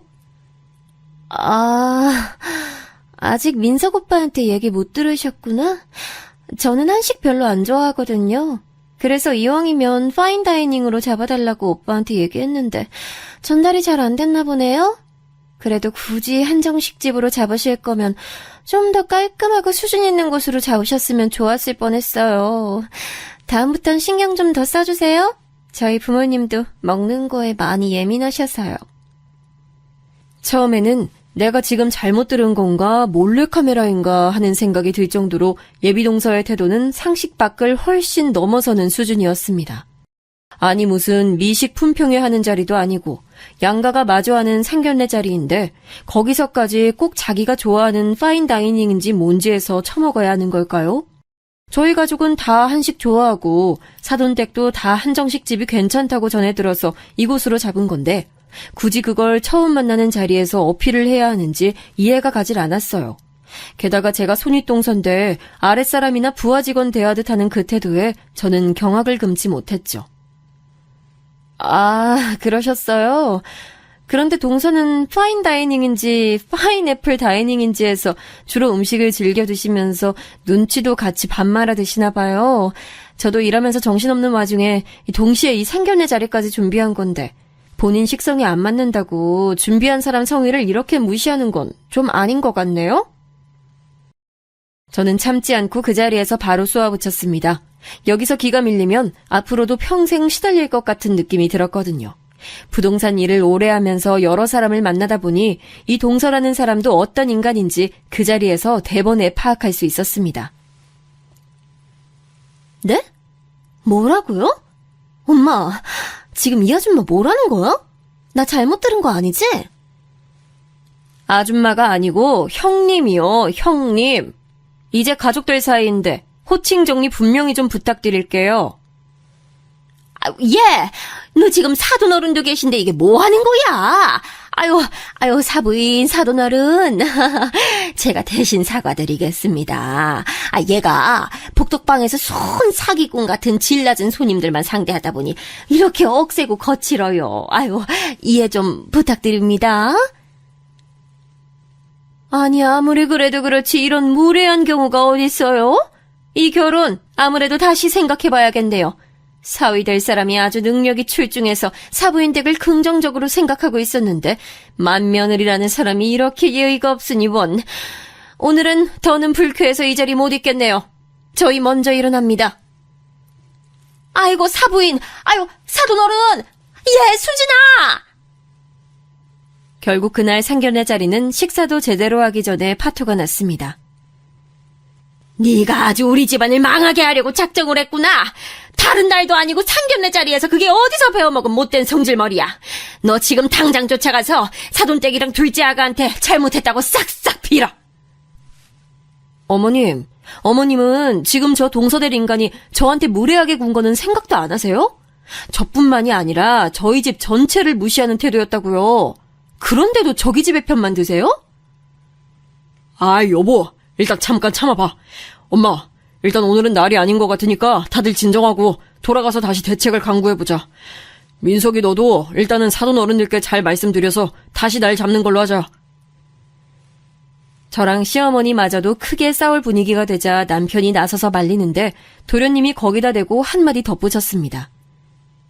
젠장, 가족이란 것들이 도움은 주지 못할 망정 아주 내 신세 망치려고 작정을 했네. 뭐 임마? 너 지금 뭐라 그랬어? 이 자식이 진짜 죽으려고. 너 일로 와봐! 남편과 동생은 그 자리에서 멱살을 잡고 우당탕탕 주먹다짐을 하는데 영락없는 막장 드라마의 한 장면이었습니다. 처음엔 주먹이 몇 번 오가더니 온몸이 뒤엉켜서 주변 테이블이며 접시며 바닥에 다 쏟아지고 두 사람의 옷은 다 찢겨서 걸레짝이 됐습니다. 각종 숫자와 동물이 들어간 욕은 다 나오고 형제끼리 죽이네 살리네 난장판에 버리는데 칼만 안 들었지 진짜 무슨 큰일 난 줄 알았습니다.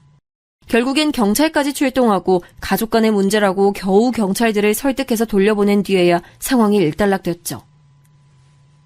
엄마, 난 민석이 저 새끼 다신 안 보고 달라니까 저쪽 집안이랑 결혼을 하든 쌈을 싸먹든 나랑 지연이는 이제 가족 행사에 부르지 마. 결혼식도 부르지 말고 대가리 좋은 잘난 아들내미랑 며느리 맞이해서 평생 행복하게 사시오. 남편은 그렇게 시어머니께 쏘아붙인 뒤 제 손목을 잡고서는 그 자리를 박차고 나왔습니다. 그렇게 며칠이 지났을 때였죠. 남편과 함께 정신없이 일하고 있는데 누군가 문을 두드리길래 평소대로 손님을 맞이하려고 했습니다. 어서 오세요. 대명부동산입니다. 도련님? 도련님이 여기 어쩐 일로 오셨어요? 개업할 때도 공부한다고 코빼기도 안 비친 도련님이 웬일로 저희 가게에 처음으로 방문을 했습니다. 아이고, 이게 누구야? 잘나신 의사 양반 아니야? 위대하신 닥터 선생 장민성님께서 이 쓰러져가는 썩은 복덕방엔 어인일로 행차하셨습니까? 아이고, 여보, 얼른 레드카펫 깔아드리지 않고 뭐해? 아이, 또 왜 그래, 형? 나 사과하러 왔어. 사과? 사과는 무슨 얼어 죽을 놈의 사과? 난 네 새끼 꼴도 보기 싫으니까 당장 나가. 우리 지금 엄청 바빠. 아, 형. 그리고 형수님, 지난번엔 제가 잘못했습니다. 한 번만 용서해 주세요. 저랑 수진이가 그날은 많이 무례했습니다. 아, 얼른 들어오지 않고 뭐해? 도련님은 그렇게 사과를 하더니 문 밖에 누군가에게 들어오라고 손짓을 하는데 그 사람은 다름 아닌 예비동서였습니다. 안녕하세요. 민석 오빠 말 듣고선 저도 많이 생각해봤어요. 물론 그날 그 식당이 제 취향은 아니었지만 그래도 고생하신 형님 생각 못하고 그런 말 한 건 제 실수였네요. 유감스럽게 생각합니다. 아이, 수진아. 유감스럽다는 게 뭐야? 정치인도 아니고. 얼른 죄송하다고 해. 아, 뭐? 이 정도 했으면 된 거 아니야? 뭐, 무릎이라도 꿇을까? 마지못해서 안 하느니만 못한 사과를 하는 둥 마는 둥 하는 예비동서의 모습을 보면서 당장이라도 엉덩이를 뻥 차서 문 밖으로 내쫓을까 하고 있었는데 도련님이 말리고 나섰습니다. 형, 그리고 형수님, 이 사람이 자존심이 워낙 세서 그래요. 이 정도면 이 사람 입장에서 충분히 사과한 것 같은데 한 번만 너그럽게 용서해 주세요. 저희 사실 이 결혼 엄청 중요해요. 그 엄청 중요한 이유가 뭔지 드러나보자 하는 마음으로 한번 꾹 참고 들어봤더니 그 내용은 이랬습니다. 사돈어른 되실 분께서는 국내에서 꽤 알려진 큰 의료재단의 이사장이신데 자기 딸에게 이 가업을 물려주길 오랫동안 바래오셨다고 합니다. 하지만 동서는 실제로 환자를 보는 일에만 관심이 있고 재단 경영에는 전혀 관심이 없었다고 해요. 그런데 동서가 외동딸이니 그 가업을 이어서 경영해줄 사람이 필요하잖아요. 그러던 와중에 똘똘한 의사사위를 맞이할 기회가 왔으니 사돈어른 입장에서는 생판 모르는 남한테 이 일을 맡기기보다 명의는 딸에게 물려주더라도 실제로 경영을 해줄 사람으로 도련님이 적임자라고 생각을 하셨대요. 남편 집안은 평범한 중산층이었지만 도련님은 이미 의료계에서도 이름난 불세출의 천재인데다가 야망까지 두터워서 사돈어른 입장에서는 도련님을 그렇게 마음에 들어 하셨다고 하네요. 그런데 상견례 날 그런 일이 생겼으니 사돈댁 임짝만 생각하면 황당할 만도 하죠.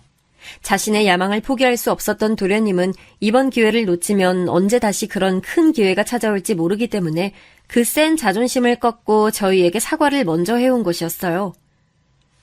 너 이 새끼 결혼을 하는 거냐? 비즈니스를 하는 거냐?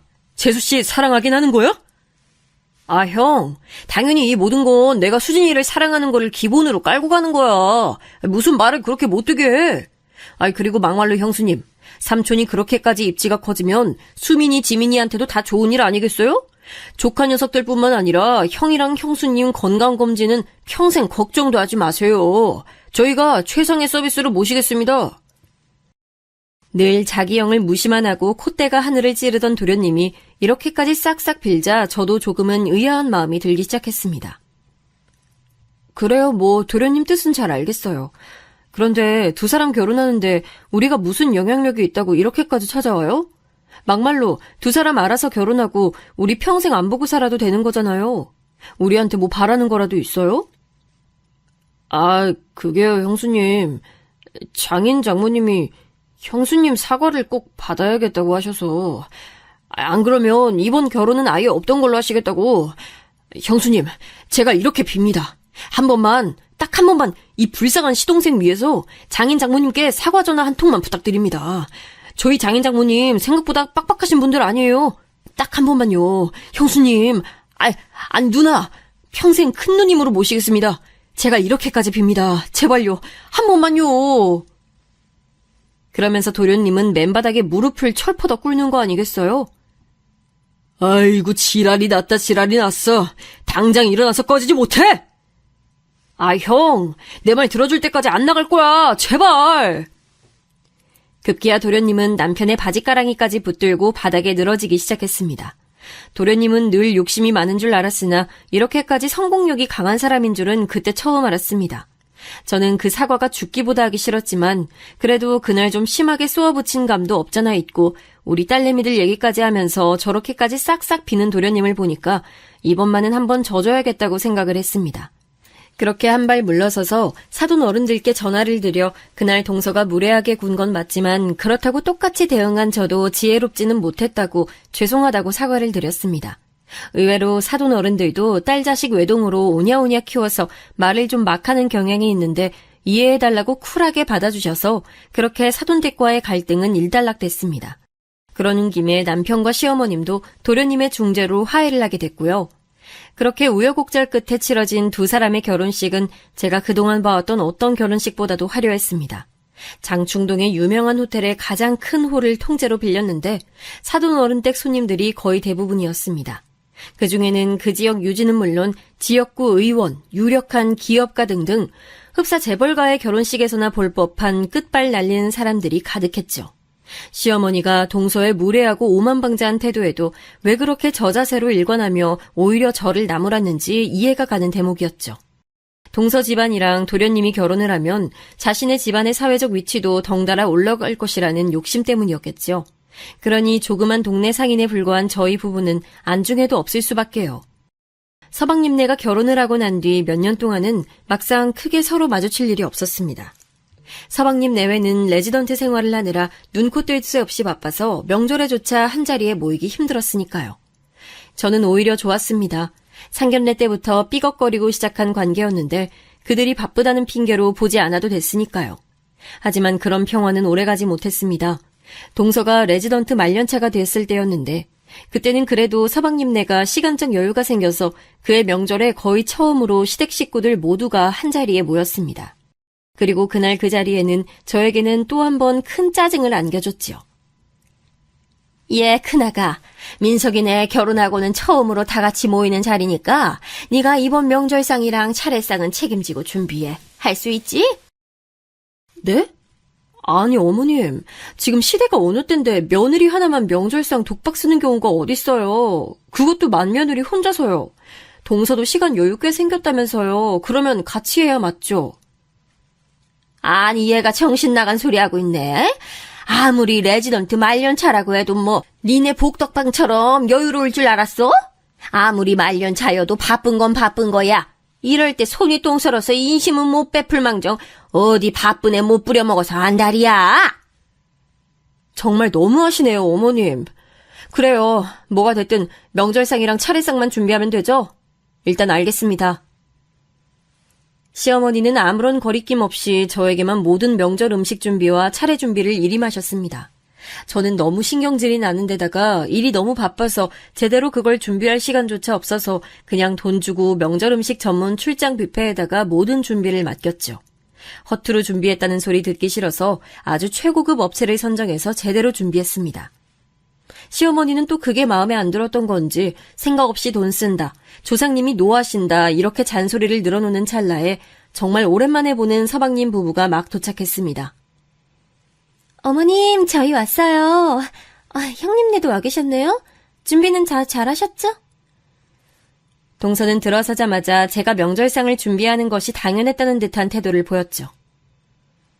어머, 생각보다 꽤 거하게 준비하셨네요? 어머니, 저희 배고파요. 얼른 식사해요. 저는 이번 명절만 지나가면 정말 다시는 시어머니와 동서를 안 볼 생각으로 마지막으로 한 번만 꾹 참자고 다짐했습니다. 그렇게 서로 밥숟갈을 들기 시작할 때였죠. 어머나? 생각했던 것보다 음식들이 훨씬 맛있네요? 아니, 형님, 상견례 식사 장소 잡으셨을 땐 정말 센스라곤 하나도 없는 분인 줄 알았는데 이렇게 음식 솜씨가 좋으신 줄은 몰랐네요. 말도 마라, 작은아가. 얘가 글쎄 이걸 비싼 돈 주고 출장 뷔페를 불렀다지 뭐야. 아유, 한심해라. 뭐라고요? 어쩐지. 아니, 근데 형님, 조그만 복덕방 하나 운영하시면서 이런 비싼 출장 뷔페가 감당이 되세요? 너무 무리하신 거 아니에요? 동서, 또 시작이야? 힘들게 준비한 사람 성의 생각해서 좀 좋게 넘어가주면 안 돼? 준비하는데 하나 도움 준 것도 없으면서 이제야 코빼기 비춰놓고선 왜 또 씹이야? 그리고 한식 안 드신다는 분이 또 고급 뷔페는 마음에 드나 보지? 뭐라고요? 형님이야말로 왜 또 비아냥 되세요? 오빠, 내가 이 꼴 보기 싫어서 오늘 안 온다고 했잖아. 진짜 하여튼 이래서 골량 없는 사람들이랑은 겸상도 못하겠다니까. 그만. 너 또 왜 그래? 형수님도 그만하세요. 왜 두 사람은 만나기만 하면 서로 못 잡아먹어서 안달이에요. 그만은 너나, 이 새끼야! 재수씨도 이번 명절에 손하나 까딱 안 했으면 조용히 와서 있다가 조용히 갈 일이지. 왜 고생한 애엄마한테 면박이에요? 진짜 부탁인데 우리 정말 앞으로는 다시는 보지 말고 삽시다. 당신 얼른 따라 나와. 수민이, 지민이 얼른 집에 가자. 그렇게 서방님 내외와 함께한 첫 명절은 상견례 때와 비슷하게 다시 한번 파토가 났습니다. 이대로라면 영원히 안 보고 사는 게 서로에게 좋겠다는 생각이 들었습니다. 그렇게 몇 년간 서방님 내외와는 완전히 교류를 끊고 살고 있었는데 어느 날 시어머니가 남편에게 다급히 전화를 했습니다. 아이고, 준서가, 이를 어쩌면 좋아. 네 동생 민석이 내가, 아유. 엄마 왜 그래? 무슨 일인데? 시어머니로부터 전해 들은 서방님네 소식은 충격적이었습니다. 결론만 말씀드리면 사돈어른 댁이 쫄딱 망한 사연인데 그 경위는 이랬습니다. 사돈어른이 큰 의료재단의 이사장이라고 말씀드렸었죠. 그런데 사돈어른은 돈 욕심 때문에 의사 면허가 없는 사람들에게 불법적인 돈을 받고선 재단의 이름을 빌려주고 병원을 차리게 해줬다고 합니다. 흔히 말하는 사무장 병원이라는 건데 그때 당시에 사회적으로 큰 이슈가 됐던 큰 사건입니다. 한마디로 무허가 의료인이 의사라는 타이틀을 걸고 불법 의료행위를 일삼는 병원인 거예요. 그중에는 그나마 실제 의사를 바지사장으로 앉혀놓고 진료를 보게 한 다음 실질적인 수입만 챙기는 사람도 있었는가 하면 정말 위험하게도 의사 면허가 없는 사람이 실제로 환자의 진료를 보는 경우도 있었다고 합니다. 둘 다 불법 행위지만 전자는 그래도 진짜 의사가 환자를 진료하는 반면에 후자는 의사 면허가 없는 사람이 환자를 진료까지 하면서 그 이득까지 챙기는 형태이기 때문에 정말 위험하고 반드시 근절되어야 할 일이었죠. 그런데 그렇게 불법적으로 재단의 이름을 내준 병원이 수십 곳이었다고 하니 사돈어른이 저지른 죄는 엄청난 중죄였습니다. 사돈어른은 그 일이 밝혀지자마자 법정 구속이 되었는데 문제는 거기서 끝이 아니었습니다. 사돈어른이 의료재단 일 외에도 이것저것 벌려놓은 사업이 여럿 있었는데 구속이 되자마자 투자자들이 모든 투자를 철회하고 사돈어른을 사기죄로 고발했습니다. 그렇게 사돈어른의 재단과 벌려놓았던 사업은 하루아침에 패가망신을 하게 됐죠. 서방님은 다행히 아직 사돈어른의 재단 일에 본격적으로 참여를 한 게 아니었기 때문에 법의 철퇴는 피해갔지만 순식간에 빚더미에 앉은 처가댁을 일으키느라 여념이 없었죠. 그때 당시 이제 막 조교수로 부임했던 때라 처가의 폭풍을 혼자서 다 막아내기엔 역부족이었습니다. 콧대 높던 동서도 하루아침에 집이 쫄딱 망하자 어찌할 바를 모르고 발을 동동 구르고 있었습니다. 저는 솔직한 마음에 세상 지잘난 맛에 살던 동서가 쫄딱 망했단 소리를 듣고 통쾌하기도 했습니다. 그리고 비교적 신사적으로 보였던 사돈 어른이 그런 불법적인 일들을 저질러 왔다니 놀랍기도 했죠. 시어머니는 막내 아들이 그렇게 고초를 겪고 있다는 걸 알자 장남인 남편에게 어떻게 조금이라도 도와줄 순 없는지 하는 마음에 전화를 건 거였어요. 그게 엄마, 지금 시점에서 우리가 민성이네를 어떻게 도와줄 방법이 사돈 어른 변호사 비용 보태드리는 거 말고는 딱히 해줄 수 있는 게 없네. 나도 물론 그 자식 밉다고 안 본 지 몇 년 되긴 했지만 그래도 동생놈 일이니 완전히 외면할 순 없겠는데 지금은 딱히 뭘 더 어떻게 해야 할지 모르겠어. 일단 우리 쪽에서 또 뭔가 도울 방법이 생기면 돕도록 할게. 너무 걱정하지 마, 엄마. 민석이 그 자식 머리 안 한 좋은 놈이니까 어떻게든 이겨낼 거야. 아이고, 내가 못 산다, 못 살아. 일단 알겠어. 일단 내가 다시 연락하마. 그렇게 남편과 어머니가 통화를 끊고 또다시 며칠이 흘렀습니다. 이번에는 제게 전화가 한 통 걸려왔습니다. 네, 대명부동산입니다. 형수님, 저예요, 민석이. 아니, 서방님이 어쩐 일로 저한테 전화를 다 주세요? 그게요. 장인어른 일은 형이 보태준 변호사 비용으로 어찌어찌 해결해 나가는 중인데요. 형수님께 한 가지 부탁드리고 싶은 게 있어서요. 뭔데요, 서방님? 일단 말씀해 보세요. 전 일단 지금 있는 병원에서 계속 교수로 남아있는 게 나을 것 같고 집사람은 어떻게 되는 대로 개인 병원을 개원해서 빨리 돈을 모아야 이 상황을 해결할 수 있을 것 같아요. 집사람 전공은 피부과니까 강남에 병원 차리면 어떻게든 몇 년 안에 처가댁 금전적인 부분은 많이 해결이 될 것 같아요. 그래서 말인데 형수님께서 집사람 병원 자리 좀 알아봐 주실 수 있을까요? 집사람 동기랑 같이 차릴 건데 장인어른이 집사람 명의로도 몇 가지 일을 벌여놓은 게 있어서 혹시 몰라 부동산 계약은 집사람 명의로 하긴 좀 힘들 것 같고 그 같이 하는 동기 이름으로 계약하게 될 것 같아요. 아무튼 부탁 좀 드리겠습니다. 네, 알겠어요. 뭐 그런 건 저희가 전문가니까 좋은 자리 소개해드리는 건 어렵지 않죠. 동서한테 내일 2시까지 저희 부동산으로 오라고 전달해 주세요. 감사합니다, 형수님. 감사합니다. 서방님은 안 그래도 껄끄러운 형한테 2번 신세지기가 민망했는지 저한테 따로 전화를 해서 동서의 일을 부탁했습니다. 저는 사실 동서 얄미운 것만 생각하면 도와주고 싶은 마음이 털끝만큼도 없었는데 서방님이 이렇게까지 부탁을 하는 데다가 그래도 가족이라고 이런 상황에서까지 모른 척하는 건 너무 정없어 보였기에 이번 딱 한 번만 도와주기로 했습니다. 다음 날 저희 부동산에 도착한 동서는 얼굴에 근심이 한가득이어서 살짝 불쌍하기도 했지만 제가 소개하는 병원 자리들을 함께 돌아보는 동안에는 영락없이 원래 싸가지 없는 모습 그대로였죠. 형님, 이런 지저분한 데서 피부과를 어떻게 해요? 동서가 말한 가격대에서 최고 좋은 조건으로 선별한 거야. 아니면 건너편에 엘리베이터 없는 데로 갈래? 거기는 엘리베이터 없는 대신 여기보다 싸고 더 넓어. 더 깔끔하기도 하고. 어떻게 할래?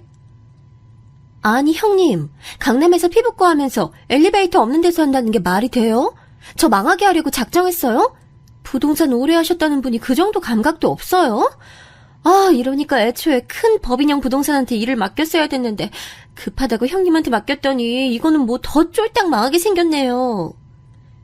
이봐, 동서!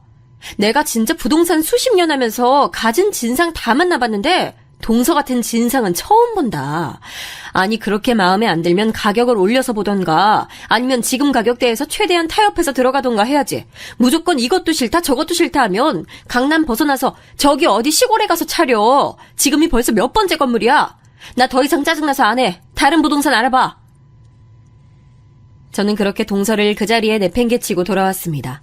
그리고 며칠이 지나지 않아 사돈 어른의 첫 재판 결과가 나왔는데 엄청 무거운 실형이 선고됐다고 했습니다. 항소를 하기 위해 더 많은 변호사 비용이 필요한 상황이 되자 동서는 서방님과 함께 다시 저를 찾아왔습니다. 형수님, 이 사람이 며칠 전에 또 무례하게 굴었다면서요. 제가 대신 사과드리겠습니다.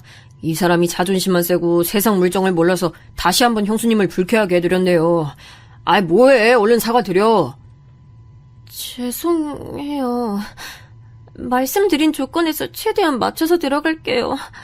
하루빨리 개원해서 아빠 일 해결해야 되는데 제가 경솔했네요. 그 잘난 동서가 웬일로 저자세로 팍 숙이고 사과까지 하면서 눈시울이 촉촉해지는 진풍경이 벌어졌습니다.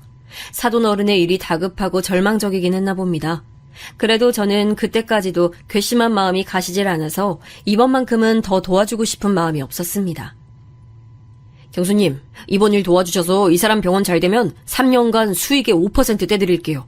어떤 병원 투자자도 이런 좋은 조건 제안받는 경우는 드물어요. 정식으로 투자자 계약 체결 지금 당장 해드릴 수 있어요. 변호사랑 상의해서 서류까지 다 준비해왔어요. 경수님이 이 강남 바닥에서는 누구보다 좋은 자리 잘 잡아내는 알만한 사람은 다 아는 통이잖아요. 지금 형수님이 좋은 자리 하나 소개해주시면 저희랑 장인어른 상황 한 방에 역전시킬 수 있어요. 이 자존심 센 사람이 이렇게까지 제안하는데 마지막으로 한 번만 도와주십시오. 사실 동서가 제안하는 수익의 5% 이딴 거는 안 받아도 그만이었죠. 지금도 받을 생각은 없고요. 게다가 서방님 뒤에 숨어서 빼꼼히 사과만 하는 동서가 더 얄미워졌으면 얄미워졌지 아직까지 화가 완전히 풀린 것도 아니었습니다. 하지만 그 자존심 센 동서가 이렇게까지 눈물을 보이면서 안 그래도 돈이 궁한 사람이 이 수익의 일부까지 떼어주겠다고 제안하는 걸 보니 이 정도면 동서 입장에서는 많이 수그리고 반성했다는 생각이 들기도 하고 언제나 그랬듯 서방님의 끈질기고 간절한 바짓가랑이 붙잡는 스킬에 이번에도 한번 져줘야 되나 싶었습니다. 아닌 게 아니라 동서와의 갈등을 떠나서 한 사람의 공인중개사로서 매번 사정이 어려운 임차인들의 딱한 사정은 항상 들을 때마다 정말 가슴이 아프거든요. 그래서 정말 진짜 마지막으로 자비를 한번 베풀기로 했습니다. 좋아. 그러면 진짜 마지막으로 보여줄 건물이 하나 있는데 이것까지 싫다 그러면 진짜로 다른 부동산 알아봐. 나도 이제 더 이상은 도와주기 힘들어. 그렇게 으름장을 놓고 소개해준 건물은 대로변 코너에 입지한 건물이었는데 이 자리에 피부과를 개원하면 대박이 날 것은 너무나 분명한 곳이었습니다. 아니 형님, 이런 좋은 데를 왜 이제껏 숨겨놓으셨대요? 저 여기로 할게요. 바로 동업자 불러와서 계약서 쓸게요. 바로 어제 나온 따끈따끈한 물건이야. 원래 이 자리에 있던 병원 원장님도 여기서 돈 많이 벌어서 빌딩 사서 나가는 거라 권리금도 안 받고 나가는 거니까 명당 중 명당이라고. 내가 진짜 아무한테도 소개 안 한 물건 소개해주는 거니까 서방님 체면 봐서라도 잘 운영해. 아, 알겠어요 형님. 여보세요? 언니, 내가 주소 하나 보내줄 테니까 얼른 일로 와봐. 대박자리 하나 찾았어. 제가 소개해준 소위 대박자리가 마음에 쏙 들었던 동서는 동업자와 있는 대출 없는 대출을 다 끌어모아서 일사천리로 그 자리에 병원을 차렸습니다. 그리고 얼마 지나지 않아 그 병원에 개원식을 열었죠. 남편은 동생이랑 사이가 아직도 대면대면한 상태여서 개원식에 참여하진 않았지만 저는 그래도 그 건물과의 오랜 인연도 있고 거기에 참석하는 사람들 중에 잠재 고객이 있을 수도 있기 때문에 동서와의 껄끄러웠던 지난날은 잠시 묻어두고 그 자리에 참석했어요. 강남 노른자 땅에 꽤 큰 규모로 개원을 하는 것이라 그런지 그날 개원식에는 꽤 손님이 많이 왔습니다. 시어머님 역시 그 자리에 오셨는데 저를 보자마자 하는 말이 예, 너 둘째 아가줄 축하금은 두둑이 준비했지? 이런 날 돈 아끼면 오던 복도 달아난다. 라고 하시는 게 아니겠어요? 어머님, 제가 동서한테 이런 좋은 자리를 돈 한 푼도 안 받고 소개해줬는데 무슨 축하금까지 더 내라고 하세요. 아이고, 이 인색한 거사. 남들 다 저렇게 흰 봉투 준비하는데 너만 빈손으로 있을 거야? 네 그런 모습 보고 잘돈이 내 복덕방에 손님 꼬이겠다. 저는 동서에게 축하금을 줄 생각이 추호도 없었지만 시어머니가 저희 부동산에 손님이 꼬이네 어쩌네 하는 소리까지 해대는 통에 왠지 깨름직한 생각이 들어 지갑에 있던 현금 뭉치를 꺼내 흰 봉투에 넣고 동서에게 전달했습니다. 동서는 봉투를 받자마자 아니, 이게 웬 거예요? 하면서 그 자리에서 봉투를 열어보면서 얼마가 들어있는지 세기 시작했습니다. 그러더니 한마디 덧붙이더군요. 형님 지금 장난해요? 이럴 거면 아예 오질 말지. 고작 20만 원이요? 지금 저희 병원 클래스 보시고도 고작 이 돈 집어넣은 거예요? 형님이 아까 마신 와인 한 잔만 해도 20만 원 훨씬 넘어요. 지금 제 급하고 이 20만 원이 어울리기나 해요? 진짜 어이가 없네. 저는 동서의 그 말을 듣는 순간 모든 이성의 끈을 놓았습니다. 야, 이 개념 없는 년아. 너 지금 뭐라 그랬어? 급? 급이라고? 진짜 급이 뭔지 보여줄까, 어? 그 자리에서 폭발한 저는 가방에서 부동산 계약서 한 부를 꺼내 동서 얼굴에 던졌습니다. 아니, 지금 이게 무슨 몰상식한 짓이에요? 야, 그 계약서 잘 읽어봐. 뭐요? 이 계약서 뭐요? 전부 다 사인하고 계약금, 잔금 다 입금했잖아요. 아니, 그거 말고 마지막 장 한번 보라고. 도대체 마지막 장 뭘 보라는 거야, 짜증나게. 동서는 마지못해 계약서의 마지막 장을 펴보는데 이내 얼굴이 파랗게 질려버렸습니다. 아니, 이게 어떻게... 업무용 부동산 임대차 계약을 한 번이라도 해보신 분들이라면 계약서 마지막에 임대인 정보란에 빌딩 이름과 소유주의 이름이 함께 나오는 것을 기억하실 겁니다. 그렇게 동서가 계약한 건물의 계약서 임대인란에는 이렇게 선명하게 적혀 있었습니다. 땡땡 빌딩 소유주 박지연 720523 2 땡땡땡땡땡땡. 네, 그 건물의 건물주가 바로 저였습니다. 아니, 형님, 이거 동명이인이죠? 이거 사기야. 사기라고. 사기는 얼어 죽을 놈의 사기. 야, 너 당장 이 건물에서 나가. 잔금 치렀다고 못 내쫓을 것 같지? 그럴 줄 알고 내가 특약사항에다가 니년이 찍소리 못하게 즉시 계약 해지 조건 다 걸어놨으니까 어디 법적으로 걸고 넘어질 거면 그렇게 해보던가. 형님, 잠깐만요. 잠깐만 진정해보세요. 여러분, 지금 잠깐 건물주님과 오해가 생긴 것 같은데 오늘 개업식은 여기서 마치겠습니다. 모두 돌아가 주세요. 형님, 형님 저랑 잠깐 얘기 좀 해요. 이게 지금 무슨 상황인 거냐고요? 문자 그대로 제 소유의 건물에 동서가 임차인으로 들어와 있는 상황인 거죠. 동업자 명의로 계약을 했고 계약 당일에 동서는 여기저기 돈 끌어모은다고 계약 자리에 나오지도 않았으니 건물주가 저라는 사실을 그때까지도 모르고 있었던 게 당연하죠. 그럼 언제 제가 이런 좋은 건물을 가진 부자가 되었느냐고요? 제가 달리 공인중개사겠어요? 그것도 잠깐 하룻밤 눈 감았다 뜨면 수십 개의 부동산이 생겨났다가 망하는 이 무한 경쟁의 강남 부동산 시장에서 수십 년간 안 망하고 살아남으려면 보통 실력 가지고는 힘든 일이죠.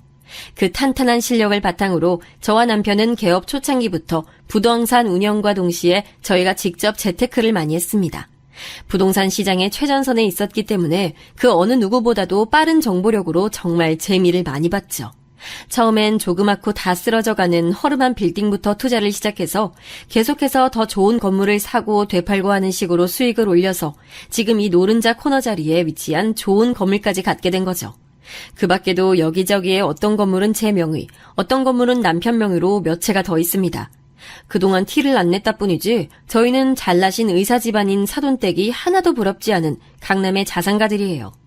아마 부동산 투자를 조금 해보신 분들이나 업계 종사자분들이라면 동서가 처음에 병원 자리를 알아볼 때 계속 마땅한 자리가 없다가 하루아침에 최상급 물건이 나타난 부분에서 조금 의아하셨을 겁니다.